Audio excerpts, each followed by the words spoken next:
At last, flesh perfected. Now you will face my most diabolical creation, Experiment 1031. I'm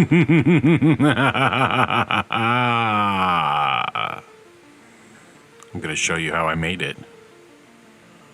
Right after the drop.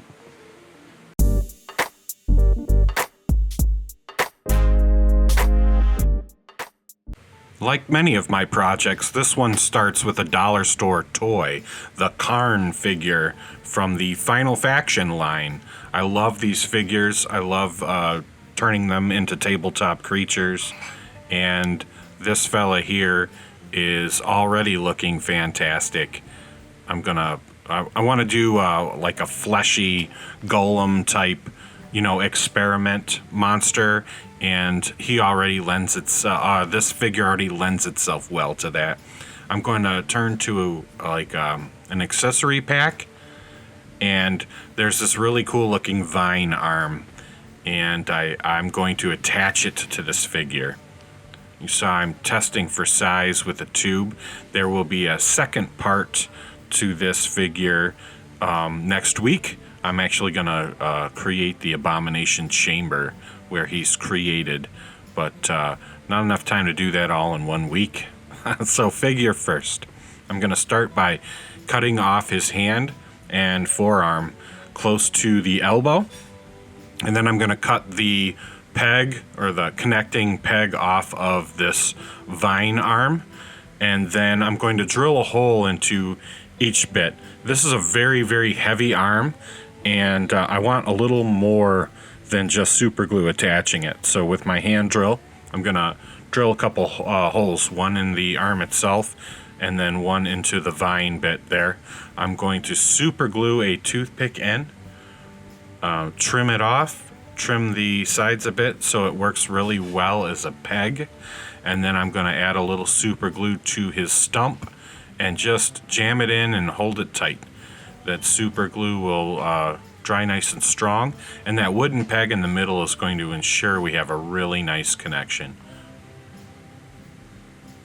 Of course, make sure you situate the arm well. I want the arm to lift and raise, but I also while it's down, I want it to sit comfortably at the side of the monster. You might have seen me testing for size with the mini brand tube. That will form the pod or the tank in which the experiment will first be seen. And so I want to make sure that he fits inside of it. If he doesn't fit inside of it, that is going to make the next project incredibly difficult. Once the glue dries, I'm going to take my hot glue gun. I'm going to strengthen the joining of the arm and the accessory even more so with the hot glue, but I'm also going to use the nozzle to blend the hot glue and make it look as though the arm isn't just like cut and glued on, but like growing from part of, and use the lines of hot glue to mimic the muscle and tendons in the arm. Then I'm going to take the hot glue, cover up a lot of those ugly joints and some of the screw holes, because we want a table ready figure, not necessarily an action figure on the table. And then I really like the idea of like asymmetrical, and I'm pulling a lot of inspiration from old school Resident Evil, the old school tyrant with the big eye on his shoulder. And I had originally thought, oh man, I will do some eyes and pustules and things. However, I'm gonna mine that box of zombies one more time. I have a few dismembered heads, and I think, you know what, instead of doing the eyeball on the shoulder, because that will instantly be recognizable as like a Resident Evil, and I'll be ripping it off. Instead, I'm gonna hot glue these little heads onto his shoulder and make it look as though the doctor has crafted this monstrosity from bodies and bodies and bodies, just any kind of donation, willing or not, of flesh the doctor could get his hands on. And so the shoulder is just going to be made out of different moaning and groaning heads. I instantly fell in love with the idea and wish I had a couple more heads. I only had 3 left, so 3 is going to have to do. I position them carefully. I want you to get a good eye full of these heads as you're looking straight on, and so most of them kind of focus at the front. However, I don't give up on the idea of pustules, and so I grab a nice wooden bead. I or heat up the glue around the shoulder bit and sink the bead down. I'll go over the edges of the bead with the hot glue gun and blend the bead in so it looks like a pustule is growing out of his skin and possibly ready to pop.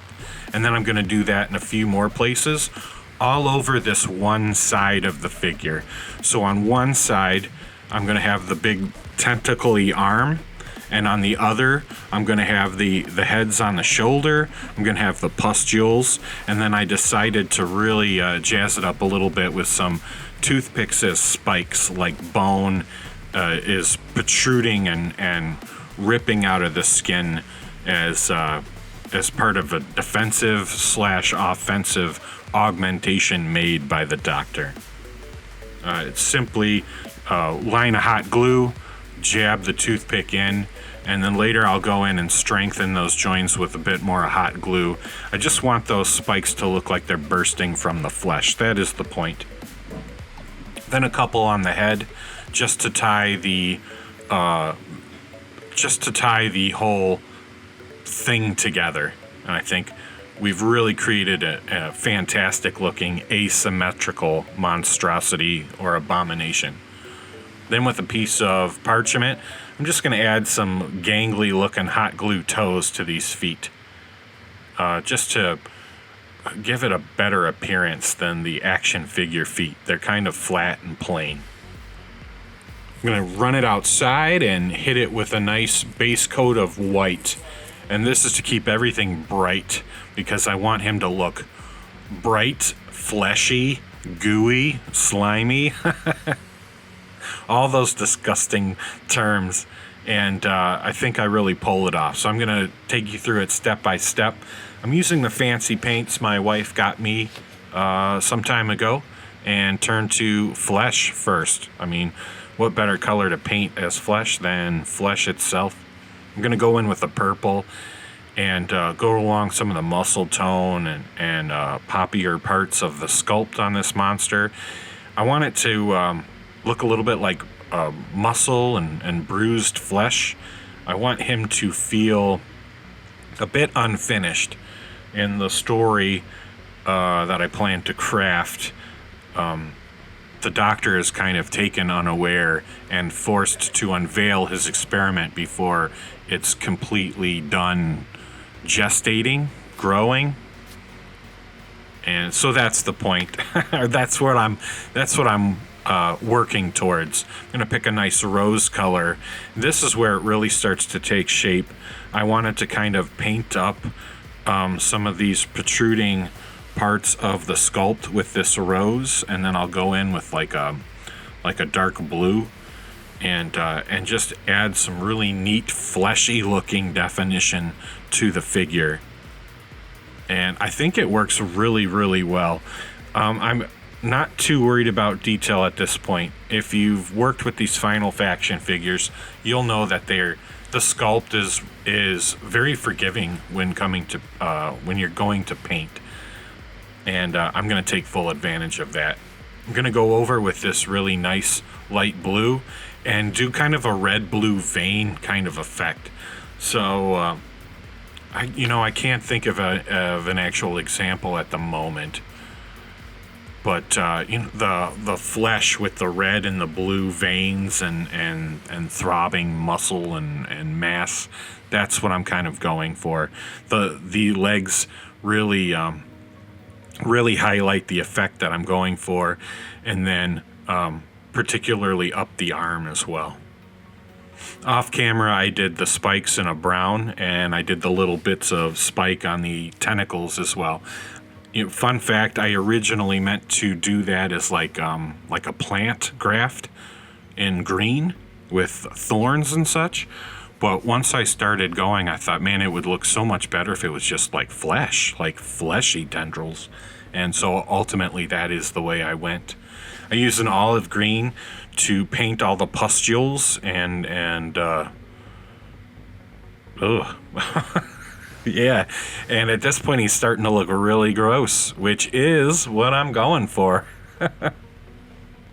I'm pretty happy with the way it's turning out right now.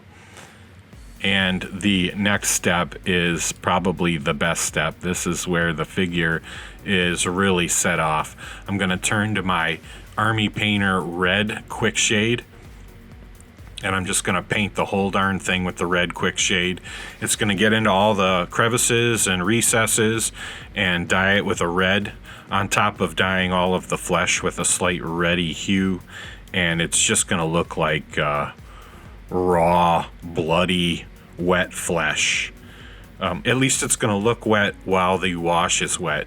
And I end up falling in love with this look.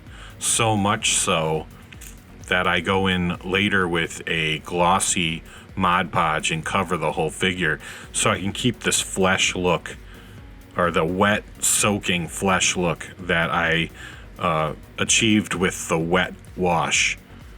Does that make sense? I hope so.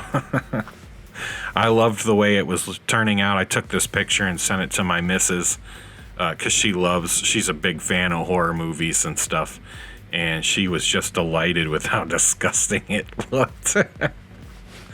Once it all dried up, you can see that the shine has kind of gone away, but he still looks very grody and fleshy. And I'm going to go in with the blue and the red and just do like veins. Try to do, select veins over certain parts of muscle and some of the sculpt that pops. They didn't turn out the greatest, but I still like the effect. I think a better painter, maybe with a better brush and paints made for it, the veins would have turned out even better. No big deal though. I still am incredibly happy with how it turned out, how it is turning out. And so here you see me putting on the glossy Mod Podge. I just lay it down all over the figure, and the hardest part was letting it dry, because I was so excited to see what it looked like. Now you can see it's got a nice shine. It looks gross and wet.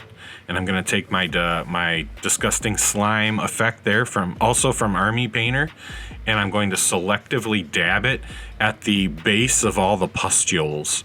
And this is going to make him look really gross. Like, while I was painting him, I'm looking at him and it's turning my stomach, and I'm thinking, I have nailed it.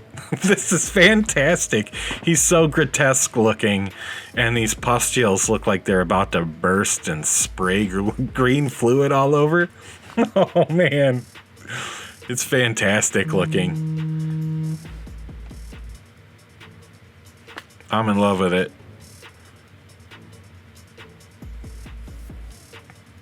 While I paint the base of these last pustules, this is the time where I'm going to ask you, if you like this video and you want to see more stuff like this, please hit that subscribe button.